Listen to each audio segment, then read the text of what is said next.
Oi pessoal, tudo bem? Hoje eu vou estar falando para vocês um pouquinho sobre como a gente pode utilizar o jejum intermitente para auxiliar no emagrecimento. Bora lá?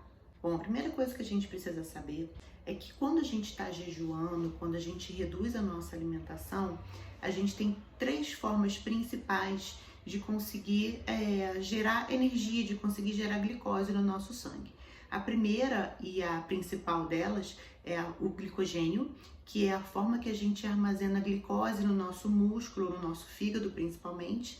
E o glicogênio é quebrado e forma a glicose. Pronto. É barato para o nosso organismo, é fácil e é muito eficaz.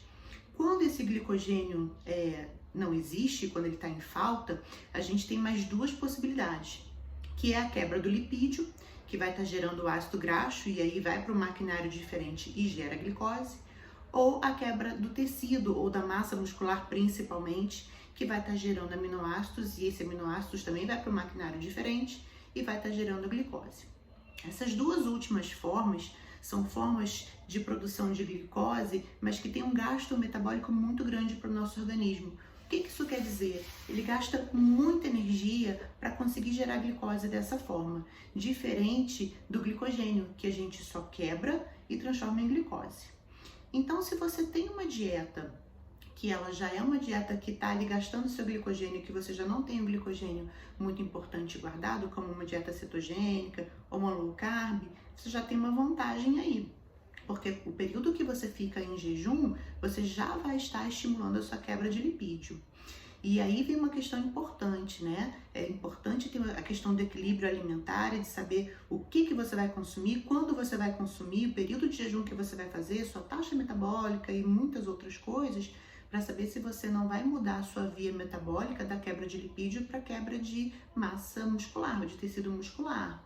Porque o teu organismo pode entender por alguns motivos que você está passando fome de verdade e que com isso você precisa guardar gordura para quando você precisar e gastar o que você está tendo de gasto energético maior, que é o seu tecido muscular. E você começa a quebrar músculo e aminoácido para gerar glicose e a sua gordurinha fica ali.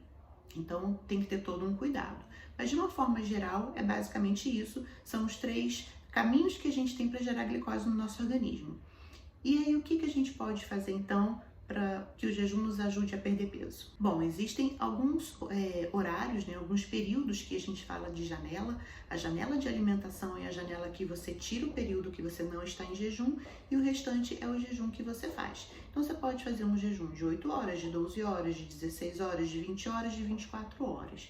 O mais comum e o mais usado é o de 16 horas, mas gente, um adendo aqui. Se eu fizer um jejum de 14 horas e 58 minutos, claro que vai dar certo. Nossa máquina, nosso organismo funciona e não é de uma forma tão regrada, né? A gente sabe que as coisas são muito individuais, então se você não consegue fazer um jejum de 16, faça de 13, de 12, de 14, de 12 e meia, não tem problema, isso já vai te ajudar, ok? O jejum de 16 horas, qual é a grande sacada dele? Porque você conta o período de sono, né? O período que você estiver dormindo e você pula uma refeição, ou o seu jantar, ou o seu café da manhã, o seu de jejum. Com isso você consegue somar de 14 a 16 horas, então não requer tanto esforço e você vai ter 16 horas do seu organismo queimando gordura para gerar glicose. Então isso vai conseguir aumentar a sua perda de gordura, principalmente associada àqueles tipos de dietas que eu já falei para vocês aqui. Jejum de 24 horas é bacana, algumas pessoas gostam de fazer, mas é um tipo de jejum que ele já é mais, não tanto para perda de peso, mas para simples benefícios que a cetose pode causar. E alguns estudos mostram, principalmente nas mulheres, que eles devem ser no máximo aí um jejum de 24 horas semanal, não estender muito mais do que isso, porque senão você faz um desequilíbrio hormonal ali mesmo, pode causar amenorreia. Então, sem exageros, tá? E jejum de mais de 24 horas, lógico que também é permitido, cada pessoa sabe o seu limite, mas para perda de peso não tem tanta necessidade assim como eu acabei de falar, é mais para os benefícios da cetose. E aí vem mais duas perguntinhas muito importantes. Doutor, o que eu vou comer durante esse jejum para que ele continue sendo metabólico e gastando a minha gordura? Muito bem, o que pode ser consumido nesse jejum metabólico? Água, ou com gás ou sem gás, café, os chás, principalmente os chás de folhas, tá, gente? De ervas mesmo. Os chás de saquinho, eles são importantes, a grande maioria deles não tem nada, mas nunca confie nos industrializados, você não sabe o que pode ter ali dentro, não pode ter um carboidratozinho ali escondido sem que você saiba. Então faça o seu próprio chá. Lembrando que chá e café sim são liberados, mas sem nenhum componente inclui adoçante, ok? Doutora, posso colocar MCT, posso colocar manteiga, posso colocar óleo de coco? Pode, mas em quantidades pequenas, tá? Nada de exagero. Aqui é só mesmo para você conseguir te saciar um pouquinho mais, tá bom? E só, não pode mais nada. E outra coisa importantíssima, como eu faço para sair desse jejum? Adianta você fazer um jejum de 16 horas e comer um hambúrguer com batata frita? Não muito. Porque quando você faz o jejum, você causa no seu organismo uma sensibilidade à insulina muito importante. O que é isso? O teu corpo tá ávido por carboidrato, ele tá louco por carboidrato. Então o que você colocar para dentro, ele vai dar um jeito de armazenar. E não é isso que a gente quer perder. Então você vai sair de uma forma muito sutil. Vai comer uma saladinha ali com seu queijinho ralado, vai comer o seu ovinho mexido, dentro da dieta normal, nada de exagero, senão não adianta nada, tá, gente?